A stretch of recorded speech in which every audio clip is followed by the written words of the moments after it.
Welcome everyone back to another Boldcast reaction. I'm Carson. I'm Lindsay. And this is Hell, X, and X Paradise, episode 4. We'll see what happens this time.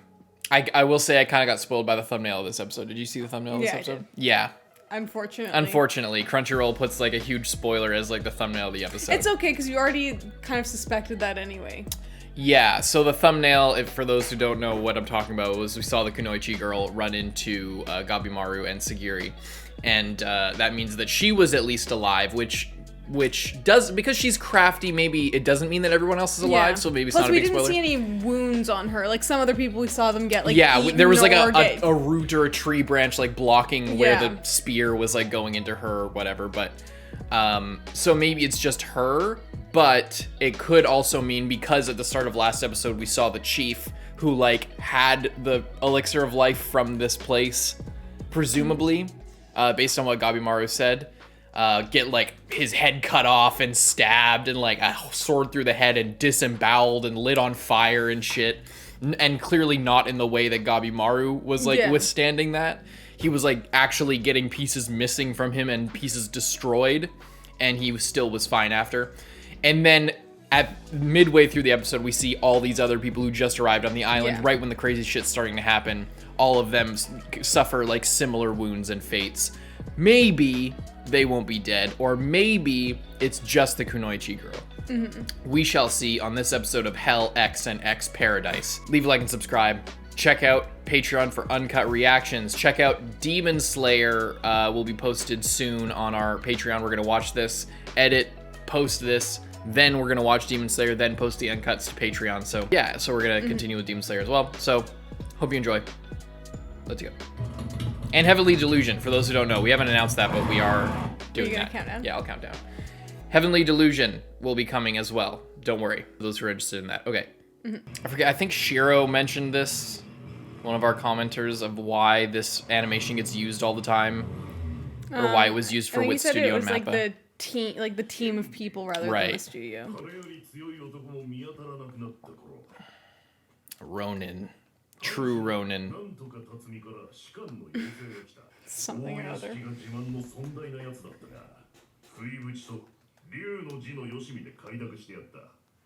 You know what a Ronin is, right? Nope.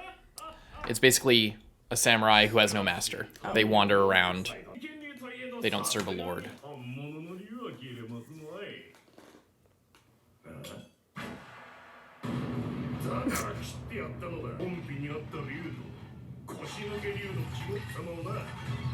And then I killed all his men.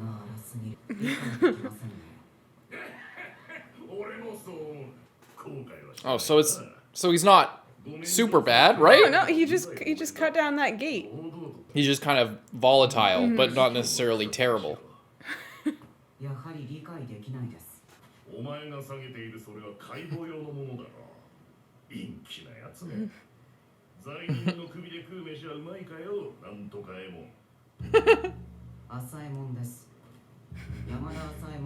It just gets everyone's names wrong.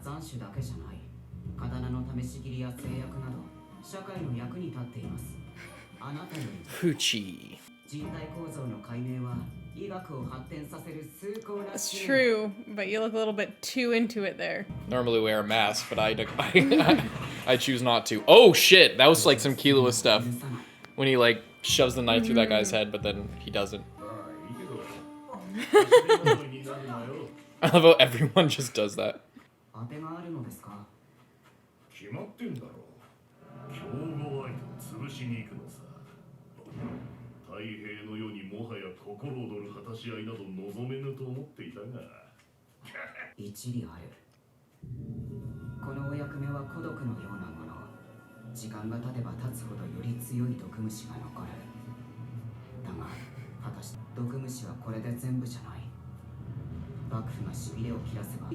That's a creepy looking bug. So yeah, they'll send in more people if no one comes back fast enough. Yeah, but it'll also be more effective for their goal, like with the venom in the poison. And then they stumble into this weird grove. I'm excited to see the rest of the clan come here. The Shinobi clan. 数珠をつけてるけど化 Pokemon. Pokemon da. Yeah. Those things are smaller than I thought. Those little. Yeah, me too. I thought they were like, Huge. I don't know, huge. Like the size of a person.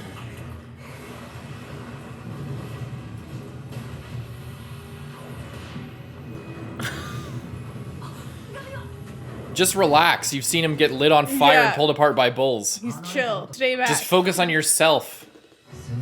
He doesn't seem to be that afraid. His face is all ripped open. Oh, some real Kilo-ish shit. Don't fight an unknown enemy. I mean, you seem to be fucking. She's it stung? up. Or is she just like taken aback? She's just fighting those things. Oh! Oh, blood? Wait, blood? Caught him off guard. And it's like super sharp, it looks like.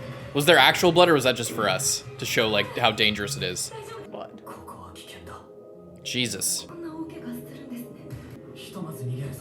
Yeah. That's a good move. Oh, there's so many of them. Can you quite run. This is when somebody comes in, right? Who could save them? Is this where the Kunoichi girl comes in? Is she gonna like charm them and pretend to be their friend for 7 months and then kill them? Acetic Blaze.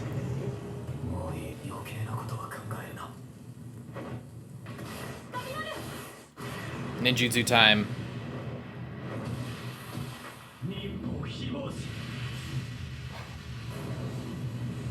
It's so cool, dude. I wonder, I don't want to know right now, but I want to know how they do that eventually. Ooh.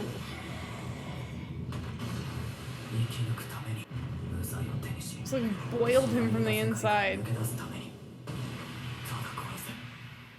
He's going back on what he thought. He's becoming that monster. Don't get stung by that. Yeah, don't get distracted.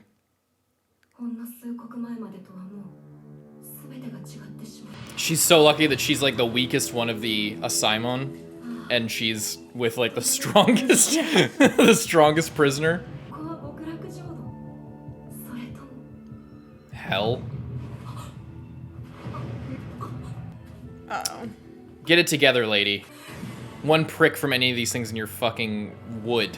Your flower petals. He's gonna go help her.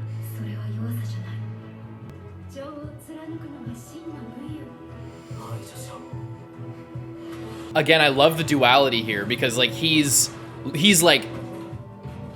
getting overwhelmed, and this is his response is to go like monster mode, and then she's getting overwhelmed. And she's like the same way, and it's like it's not they. So like they're dealing with the same thing but have different responses. Oh, here we go. Wait, who's this guy?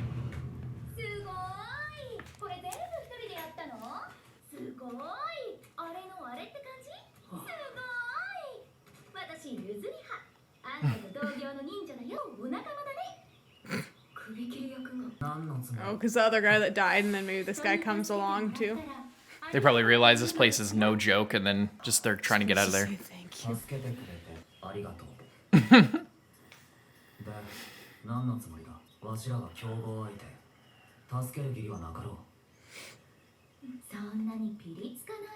Don't be so edgy. Gabi.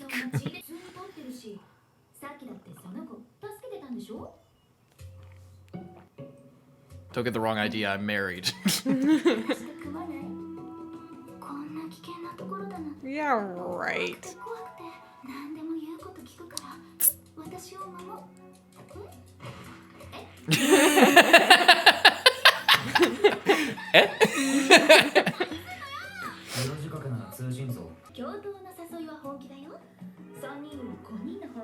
I mean, fair enough.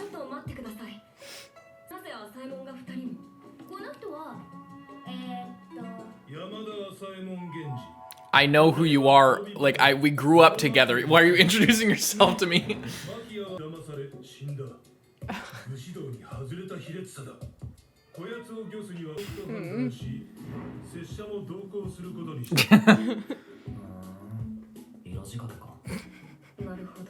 Against Bushido. Oh. Like he's like, oh, I need to. She's too dangerous. I'll accompany her.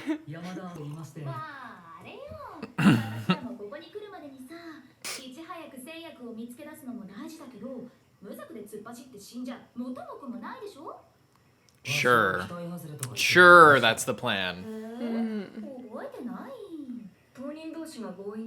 Oh no, this is stupid. Oh yeah, yeah, yeah, yeah.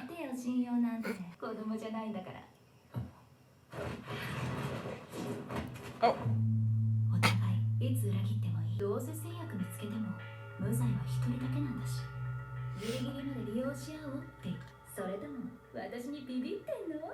I'd be scared of her.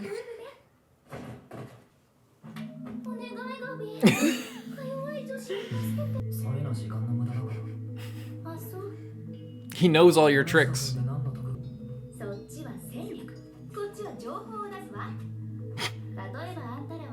How does she have all that information?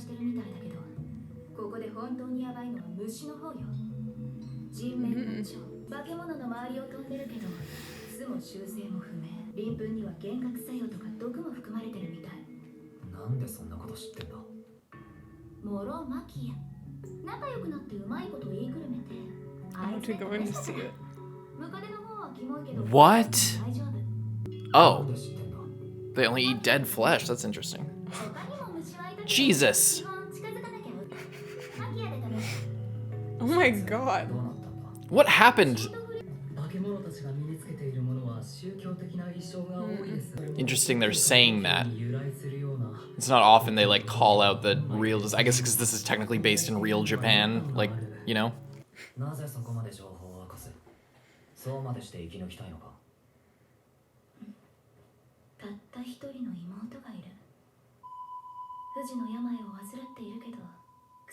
I don't trust anything she says for a second. She's making this up. Like...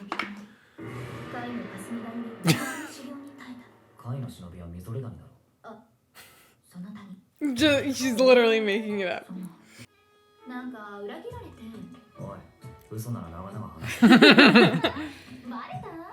Her entire reason, her entire, like, that's what a kunoichi is. It's all about lying. It's all about deception.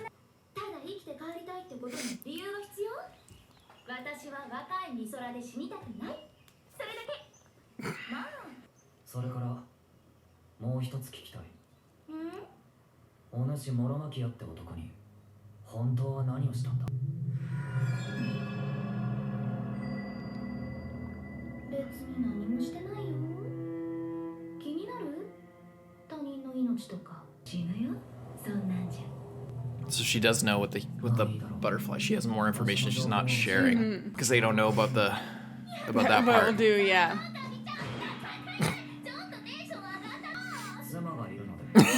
I'm a married man.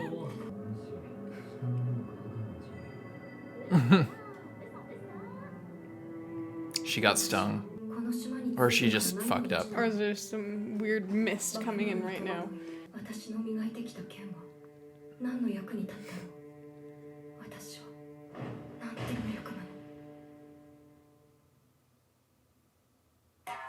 What the hell was that about?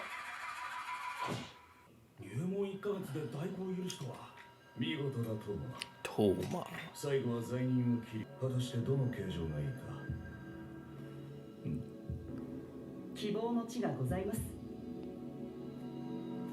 Who is this Toma guy?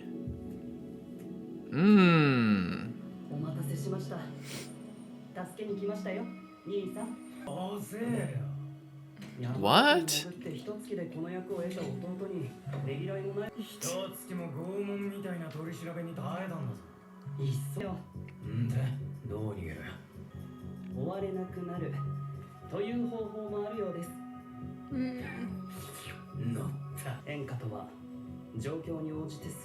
Very interesting. So and their now clan, they're like a team. It's interesting though, their clan isn't all related then. Yeah.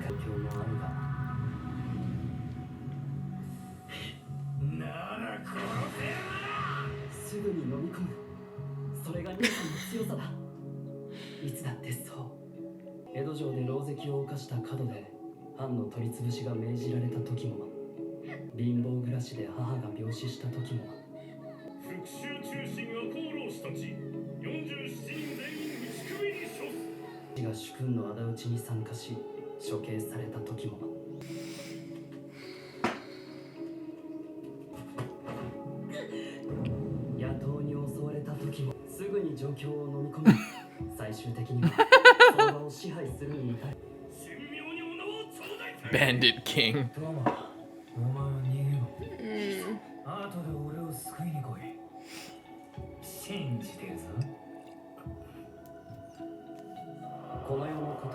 That's awesome. That's really cool. A really good, strong relationship. I love that. But what's Toma gonna do when he dies? Oh no. God damn it, no capes!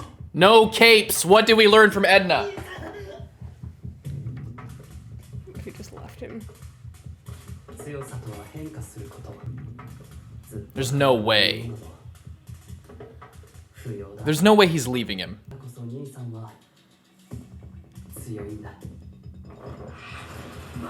Oh, because he believed in him to do it. Yeah! He's getting a better weapon.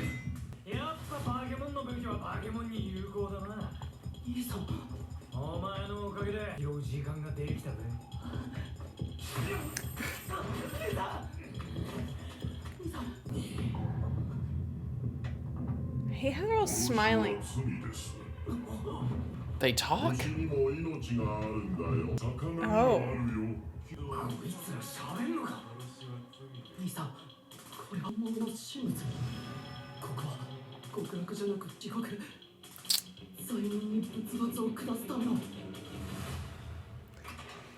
Yeah, I still don't know which one it could be. Seems like it'd be more heaven. Still.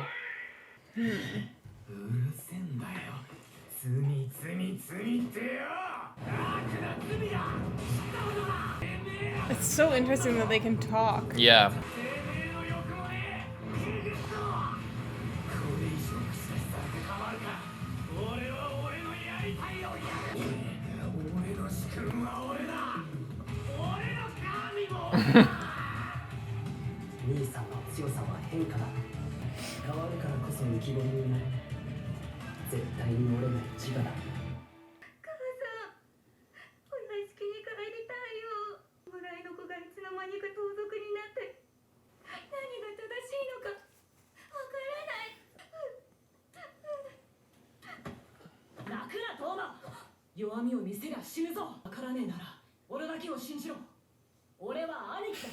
Believe in the Kamina that believes in you.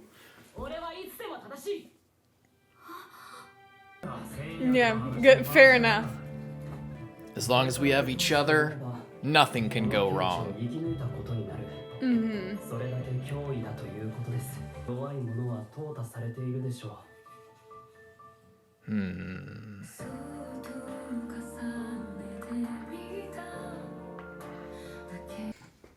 Good episode. Raises a lot of questions with them being able to talk. Yeah. But not really. Well, I mean, yeah. Not really, but it's like kinda. It kind of does, but it kind of doesn't. It does, at least, like, for the characters in the world where they're like, oh yeah, they're talking, they're like trying to punish me for my sins. Are these actual gods? And like, then what is this place if that's the truth? Is it heaven or is it hell, or is it just like, are they both the same thing, and depending on what you did, like all of the people that are here are murderers. Everyone here has killed people, and then these things are like, even if you kill a fish or an animal or anything, you're still a murderer. So like, these guys are like extra beyond that, you know what I mean? And then is it like, well, just every single person is a sinner basically, so there isn't any heaven. It's only hell. Well, maybe it's like it's kind of a complicated idea, but it actually kind of makes sense when you think about it. Like, in order to get into heaven, you need to die, right? Yeah. It's like you can't living things, if you, like, meaning only your divine spirit can get into heaven. Your body can't. All of you that is material and that needs to survive by consuming everything else needs to be cast aside, and only like the holy part of you, the spiritual part of you, can ascend to that. So like, outside of the series, that's an interesting thought as it connects to this. But like, so what that means is they, in order for them to become like, if this is like a heaven and hell, you know, being human and being material here is death. It means suffering. It means that you're going to be beset on by all of these terrible, terrible things. But if you accept death, or if you accept the futility of your efforts, which is a very kind of Buddhist idea, like removing yourself from the outcome and just like accepting this place, then you become one with it. And that is a very grotesque thing. Again, from a material person's perspective, you become like this walking corpse with flowers and like all this shit, or whatever other, fates might befall them. And it does kind of make sense if it is both hell and heaven, or hell and paradise, or whatever you want to say it. I don't know a whole lot about like the Buddhist or Taoist or Confucianist ideas of heaven and hell exactly. But I've seen Shinto depictions of hell, and it looks a lot like this. It basically but the landscape is usually a lot more fucked up and less beautiful. But the idea that you need to die in order to be accepted by God or by spirituality is a pretty well accepted thing in all religions. That what makes us human is important, but it's also futile and accepting that. And accepting death and accepting your suffering is all a part of that. So the fact that the setting kind of encapsulates all this, and that it is kind of ambiguous whether it's one or the other, or it could be both, I think is really interesting. And the fact that they can talk, and they aren't just like random monsters, but they are like the spirits of this world.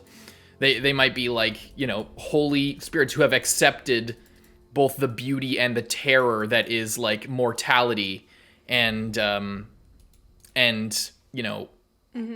mortality and the divine. Can we just rewatch what they said, just so that I can?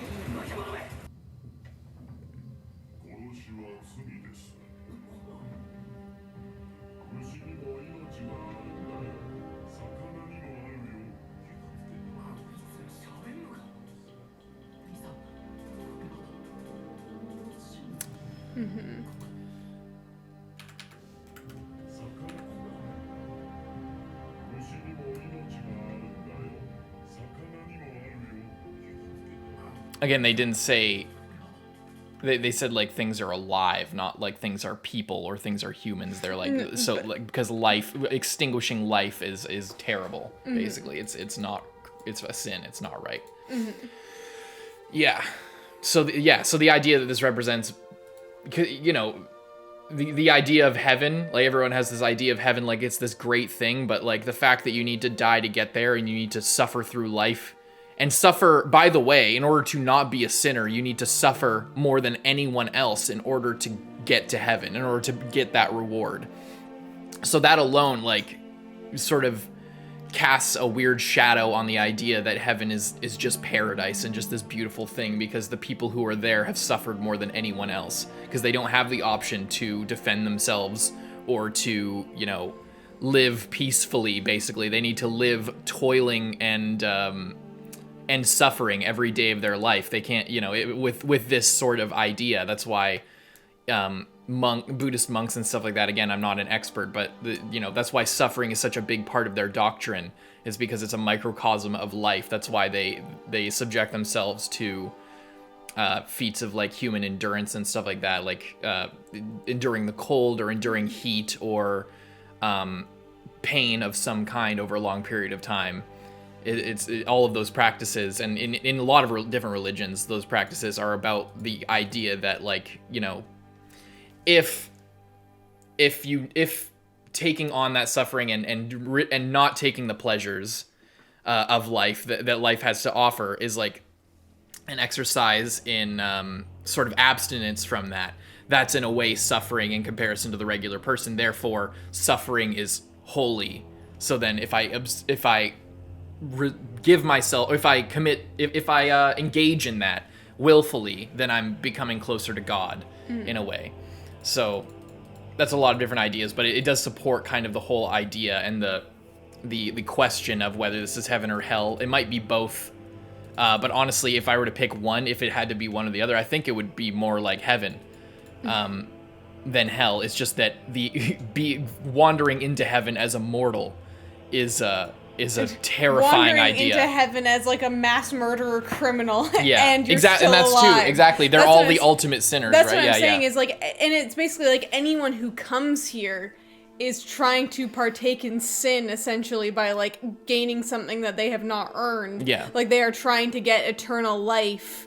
They're trying to steal. They're trying to take that for themselves. So it's like.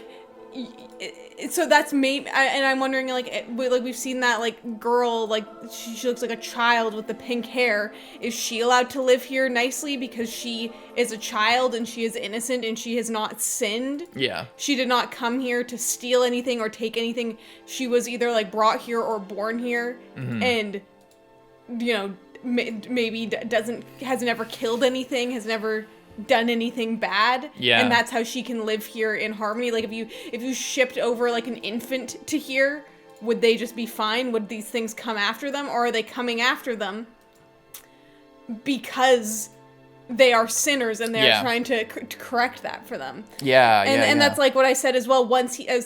If it was just random, or if after that guy killed the butterfly, and then that sets them off because they're like, oh, you're here and you're killing, and you've already killed things. Insects are people. You just killed that insect. You know what I mean? It's interesting. Very cool. And I like the two brothers and their relationship. Yeah, that's really cool. And it's a way to sort of give a different dynamic in this thing where it's like, oh, here, you know, there's the prisoner and the person supervising them going through this. It's like, no, they're just brothers. This guy just went through all of that training. It's like he went and became a cop.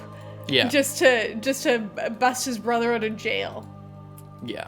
And I really like that, because Gabimaru and Sagiri have an emotional connection at this point after episode 3, but they aren't, you know, best friends or anything. They don't have a long history or anything. Yeah, I like that we have at least one pair that is like this. They like, if there is a betrayal, it's very unlikely, and it will be a very powerful series of events, you know, like. Yeah, because everyone else is like, well, there's no relationship there that can really get that damaged, because they all are wary of each other, and they all know that they can get betrayed at any second. Yeah, but it's just really nice to have like two very competent people who are very skilled and strong, and they have a very, very strong bond, but that will probably be tested as time goes on. If Toma is going to have to learn how to live without his brother, or if his brother will. Also, how do you pronounce his name? Is it Kobe or is it Chobe? Because there was CH, but I don't know. I didn't hear if they pronounce the CH. I didn't even notice his name. Yeah. Anyway, so, you know, how is this going to evolve? Are they aren't going to be just, oh, he's the brother that leads, he's the brother that follows forever. You know, with the way that this is all like a test of everybody's personality. So how are things going to change? Are they going to split up? Or is there going to be some crazy betrayal? Or, you know, what's the deal going to be with that? Or is there going to be a role reversal? Or is the older brother just going to die, and then he'll be forced to understand that, understand like that he has to make decisions for himself or live for himself. But I like the way they introduced their relationship. Like he like went undercover basically for months, and he suffered torture for months, and yet still they talk for the first time, and it's like I like that. Chill, yeah. It's such good dialogue because like they establish he's suffered for months. He has kept a secret and lied to everyone for a long time without breaking character once. And then they meet each other, and there's no hard feelings. They're just like, oh, it took you long enough. Like, yeah. So what's the plan? Like he knew, like he had faith. There's not even a question like, oh, after all these months, is he still gonna be the same brother as before? It's like, no, of course, yes, he is. He is definitely the same. They're on the same page. There's no question there. That's how strong of a connection they have, and that's so awesome for a introduction. It gives me a lot of faith to see their characters. It makes me really interested, because at first I was just like, oh, this guy's like Denji, you know, he looks like Denji, and you know, he's just kind of dumb like Denji and just fights, and that's it, and that's cool, I guess. But no, now there's a very strong emotional connection between him and another character, and that they show that being tested. Like and it shows also the fact that the author knows that we're wondering, like, how close are they? Like, is there going to be betrayal? There's like constantly the whole thing is like a Survivor episode. Everything's based on like alliances and betrayals. We just went through this whole thing where Gabimaru and this other ninja were like sort of jabbing each other back and forth and like trying to figure each other out and get information, and they're lying and they're like, no, they're going to betray each other. And then we get into the opposite type of situation. And then what happens when the younger brother, who's like really trying to protect his older brother, gets grabbed? Oh shit, we see him run away. But then and we're like, oh shit, is it already breaking down? And then no, he just trusted that he would be okay for a couple seconds while he went to get another weapon, which shows one, just like how the trust that they have in each other, that he didn't think that he was leaving him, unless he did. He kind of did. Did he have that feeling? Yeah. I thought that was just for us. I can never tell whether like it's these situations are just for us or whether they're. I think it was after that.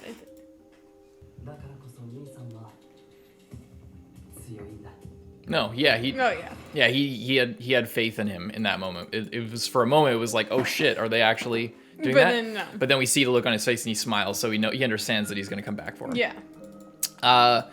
So yeah, and the fact that the story has the awareness to play with our emotions like that in a way that feels natural and feels set up. Because of the first half of this episode, they're playing with that sort of idea. They already know that we're expecting them to betray each other, for there to be some sort of thing like that. And then it doesn't, but it does. It's not just like, okay, well, of course he's not going to betray him, or of course he's going to betray him. It's a little bit of a surprise there. And that wouldn't have happened without the previous setup of the previous scene and everything. So just that awareness in the story is really good to see, that it's all purposeful and it's all very well set up and everything. I like that. Yeah. Good episode. Leave a like and subscribe. We'll see you guys next week. See you guys tomorrow with some Demon Sailor returning to the channel. And we'll be putting out an update video kind of explaining what the future of the channel is. But there's no point in announcing that here because probably like 2 people are watching. Anyway, stay tuned on the channel. A lot of good stuff coming. Hope you enjoyed. See you next time. I'm Carson. I'm Lindsay. Bye-bye.